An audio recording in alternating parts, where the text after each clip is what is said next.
اچھا، اس کے بعد 2 رکعت نماز شب قدر کے اندر پڑھی جاتی ہے،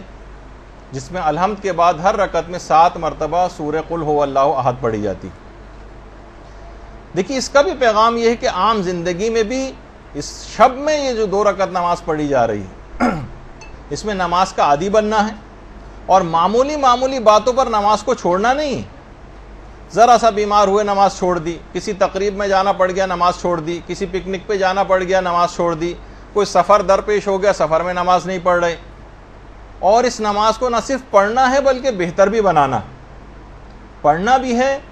بہتر بھی بنانا ہے، جس کے لیے ہمارے درسوں کی ایک سیریز چل بھی رہی ہے کہ نماز کو بہتر کیسے بنائیں۔ اچھا، مردوں کے لیے تو بہرحال پھر بھی مواقع ہیں، خواتین کو اتنے مواقع نہیں مل پاتے، لیکن مسلمانوں کی بہت سی روایات کے اندر ایک بات یہ بھی آئی ہے کہ شب قدر کا ایک حصہ ان لوگوں کو بھی مل جاتا ہے عام دنوں میں بھی، جو مغرب و عشاء کی نمازیں جماعت سے مسجد کے اندر جا کر پڑھتے ہیں۔ البتہ وہ افراد کہ جو بے نمازی ہیں یا گھنٹے دار قسم کے نمازی ہیں، وہ اس رات کی،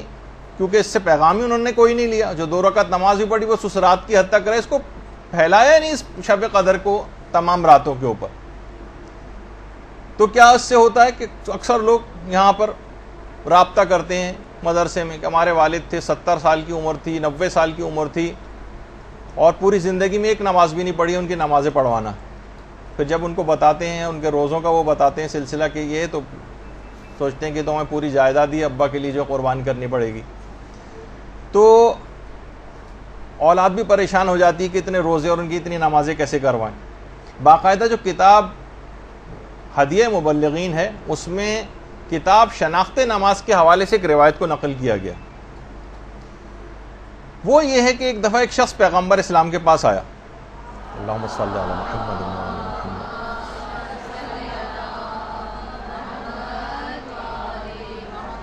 کہنے لگا یا رسول اللہ، میں بہت مالدار شخص تھا، اب میں بالکل فقیر ہو گیا ہوں۔ پیغمبر نے کہا کیا تم نماز نہیں پڑھتے ہو؟ اس نے کہا پیغمبر اسلام میں تو 5 وقت کی نماز پڑھتا ہوں۔ پیغمبر نے کہا کیا تم روزے نہیں رکھتے؟ کہا کہ میں رمضان کے روزے تو چھوڑیے، میں 3 مہینے مسلسل رجب سے لے کر رمضان تک پابندی سے مستحب روزے تک رکھتا ہوں۔ پیغمبر اسلام تعجب میں پڑ گئے کہ ایسا کون سا اس نے گناہ کیا کہ اس کے مال سے برکت ختم ہو گئی۔ اس وقت جبریل امین نازل ہوئے اور کہا کہ یا رسول اللہ، خدا درود و سلام آپ کے اوپر بھیجتا ہے، اللہم صلی علی محمد و علی محمد،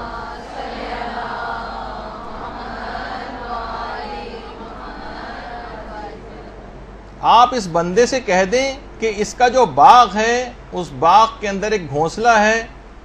چڑیا کا، اس گھونسلے میں ایک بے نمازی کی ہڈی کا ایک ٹکڑا موجود ہے، جس کی نحوست کی وجہ سے تمہارے مال میں بالکل برکت ختم ہو گئی اور تم مفلس و نادار ہو گئے۔ پیغمبر اسلام نے اس شخص کو یہ بات بتائی۔ وہ شخص اپنے باغ میں گیا، اور وہ عام طور پہ ہوتا ہے نا، جانور کوئی نہ کوئی ٹکڑا اٹھا کر لے آتے ہیں کسی ہڈی کا، وہ اس نے گھونسلے میں سے نکال کر کسی دور جگہ پھینک کر آیا، اس کے اثرات بد دور ہوئے اور دوبارہ مال کے اندر اس کے برکت آنی شروع ہوئی۔ تو آپ خود سوچیں کہ بے نمازی کی ہڈی کا ایک چھوٹا سا ٹکڑا وہ اتنا زیادہ نحوست رکھتا ہے، تو ایک مجسم بے نمازی آپ کے اطراف میں موجود ہو، مجسم بے نمازی آپ کے گھروں کے اندر آپ کے ساتھ رہتے ہوں، تو وہ گھر کتنی بلاؤں، تکلیفوں، مشکلات، پریشانیوں اور فقر و فاقے کا شکار ہوگا، جو لوگ آج ہر وقت اس کا ذکر کرتے رہتے ہیں۔ اور بے نمازی سے مراد یہ نہیں کہ جو شروع سے آخر تک نماز بھی نہ پڑھتا ہو، جو گنڈے دار ٹائپ کے نمازی ہوتے ہیں، کبھی پڑھ لی کبھی نہیں پڑھی، کہ فلاں نماز فجر کی روزانہ قضا ہو گئی، ساری نمازوں قضا کر کے کبھی ایک ساتھ پڑھ لیا، ان کے بھی اثرات نحوست اسی انداز کے ہوتے ہیں۔ تو اگر آپ نے خود اپنے آپ کو نمازیں ٹھیک بھی کر رہی، لوگ بڑے پریشان ہوتے ہیں، جیسے اس نے آ کر کے میں 3 مہینے کے مستحب روزے بھی رکھتا ہوں، تمام نمازیں بھی پابندی کے ساتھ پڑھتا ہوں، کوئی واجبات اپنا چھوڑتا نہیں ہوں، پھر بھی میں مفلس ہوتا جا رہا ہوں، اس وجہ سے کہ آپ تبلیغ نہیں کر رہے ہیں اپنے اطراف والے لوگوں پر۔ وہ اگر ویسے ہی خراب رہے اور آپ ذاتی طور پر اپنے عمل کو اچھا کرتے چلے گئے، تو لا محالہ ان کے اثرات آپ تک پہنچیں گے، اور یہی بے برکتی اور نقصان کا سبب آپ بنیں گے۔ جیسے کوئی بہت بدبودار چیز کمرے، آپ لاکھ خوشبو لگا کے بیٹھے رہیں اور کوئی سڑی ہوئی مچھلی کمرے میں لا کے رکھ دیں تو اس کے اثرات آپ تک پہنچیں گے؟ آپ فقط اپنے لباس پر خوشبو سے اس گندے اور برے اور بدبودار چیز کے اثرات کو دور نہیں کر سکتے۔ تو بہت ضرورت اس بات کی، جب ہی ہم بار بار اس بات کو کہتے ہیں کہ تبلیغات کے اندر آپ اپنے آپ کو بھی، اگر آپ کو ٹھیک کرنا ہے اپنے حال کو بھی، تب بھی آپ کو تبلیغ کرنا پڑے گی، ورنہ دوسرے جو خراب ہوتے چلے جائیں گے آپ کے تبلیغ نہ کرنے کے نتیجے میں، اس سے آپ بھی متاثر ہوئے بغیر نہیں رہ سکتی۔ اور تو اس نماز کا ایک حق ہے شب قدر میں، اس کی تبلیغ کریں، لوگ اس کو پڑھنا شروع کریں اور مسائل فقہ کے تحت صحیح طور پر نماز پڑھنا شروع کریں، اور نماز کو بہتر سے بہتر بنانے کے لیے اب اقدامات شروع کریں، اور اس شب میں اس کا حق ادا کرنے کی آپ نیت کریں، اور پھر پورا سال اس سلسلے میں کام بھی کریں۔ اور اگر کوئی شخص فقط پوری زندگی بھی اس نماز کے موضوع کی تبلیغ پہ لگا دے تو اس نے ایک بہت بڑا کارنامہ جو ہے وہ انجام دے دیا۔ دیکھیے، اس 2 رکعت نماز شب قدر جو آپ پڑھیں گی، اور اس کے ساتھ ساتھ آپ کو نماز شب بھی پڑھنا ہے اسی رات کو، یہ بھی نماز کی کنٹینیوشن ایک ہی رات میں جو آپ کو نمازیں پڑھنی ہیں، اس میں ایک تو نماز واجب نماز ہے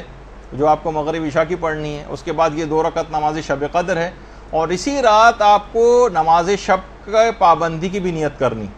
اس سے بہتر کون سی رات آئے گی جب آپ اس بات کا عہد کریں گی کہ اب مجھ سے نماز شب نہیں چھوٹنی چاہیے؟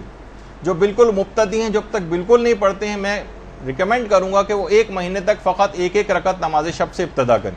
جب وہ مکمل پابندی کے ساتھ کم سے کم 1 مہینے تک 1 رکعت پڑھ لیں گی تو پھر وہ 3 رکعت پہ چلی جائیں، پھر 3 مہینے تک 3 رکعت پڑھتی رہیں،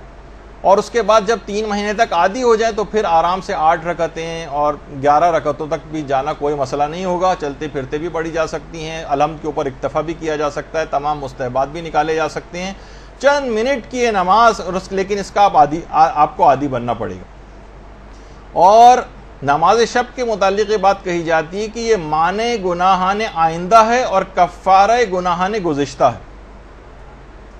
گزشتہ گناہوں کا کفارہ ہے اور آئندہ گناہوں سے بچانے والی چیز ہے۔ اور یہی وجہ ہے کہ باقاعدہ میں وہ تصویر تو نکال نہیں سکا کہ امام خمینی نے آپریشن سے پہلے جب مسلسل آکسیجن لگی ہوئی تھی، ایک تو یہ ہے آپ کے سامنے، اس کے بعد پھر ایک اور بھی ہے جس کی تصویر کا میرے پاس وقت نہیں تھا اس کو نکال سکوں، لیکن مسلسل ناک پہ آکسیجن لگی ہوئی تھی۔ اسی حالت میں امام خمینی نے اپنی واجب نمازیں، ظہر اثر کی نماز اس میں پڑھی تھی آپریشن سے پہلے، حتیٰ اسی آکسیجن لگی حالت میں نماز شب بھی ادا کی تھی، ورنہ جو اتنا کریٹیکلی ال پیشنٹ ہو اور بالکل ایکسپائر ہونے والا ہو، اور اس کی جو صورتحال اس وقت ہوتی ہے کہ اس میں اپنے آپ کا اس کو ہوش نہیں ہوتا، اس میں بھی مستحب نمازیں حتیٰ کہ پوری 11 رکعت نماز شب آکسیجن لگے انہوں نے انجام دی۔ اللہم صلی علی محمد۔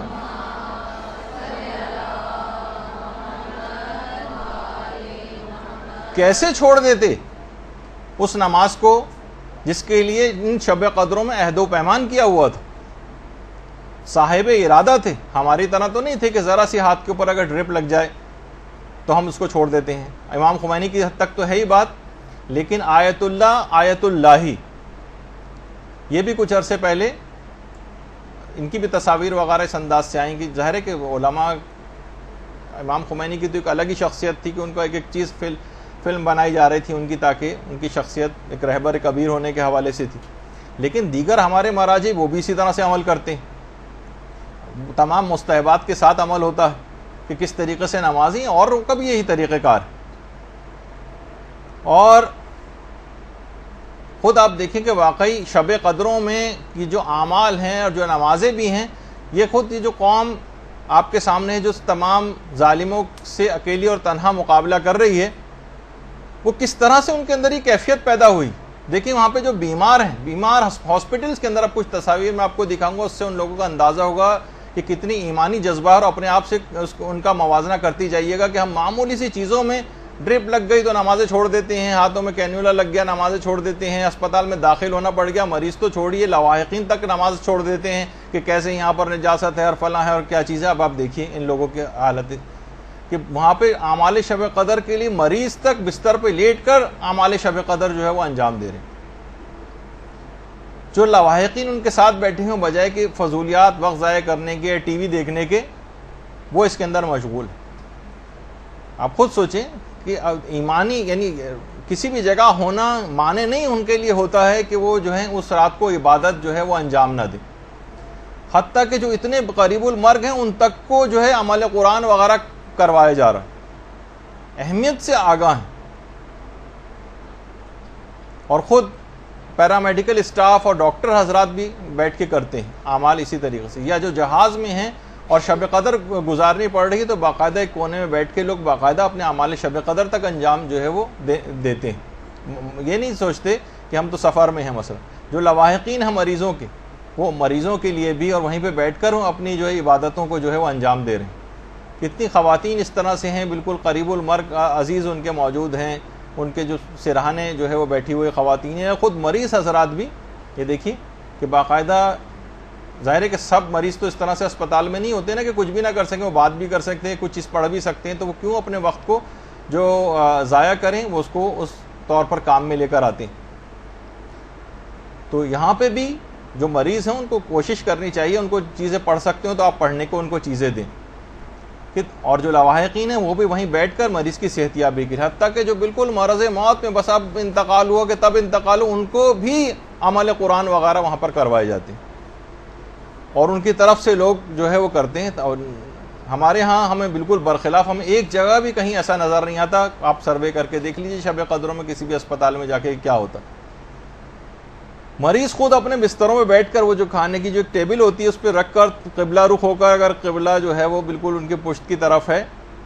بیڈ کی، تو وہ پورا مڑ کر اور کوشش کرتے ہیں کہ ہم ان اعمال کو اس رات کے اندر جو ہے انجام دیں. جو ریسیپشنسٹ ہوتے ہیں، جو کچھ ہوتے ہیں، وہیں پہ بیٹھ کر جتنا ممکن ہو ان کے لیے دعائیں وغیرہ پڑھنا، وہ دعائیں پڑھتے ہیں. بہت سی خواتین اس طرح انداز کی ہیں اور بہت سے مریض کے آکسیجن لگی ہوئی ہے، لیکن پھر بھی اس رات کو بہترین طریقے سے گزارنے والا ایک عمل جو ہے وہ انجام دیا جاتا ہے. بس آپ کو دکھانے کے حوالے تک ایک تشویق ہو، ایک ترغیب ہو اور معنی نہ سمجھا جائے. مریضوں کو بھی یہ تمام چیزیں وہاں پر مہیا کریں، جو کر سکتے ہیں وہ خود کریں، ورنہ ان کے لواحقین اس کو انجام دیں. برحمتك يا أرحم الراحمين وصلى الله على محمد وآله الطاهرين.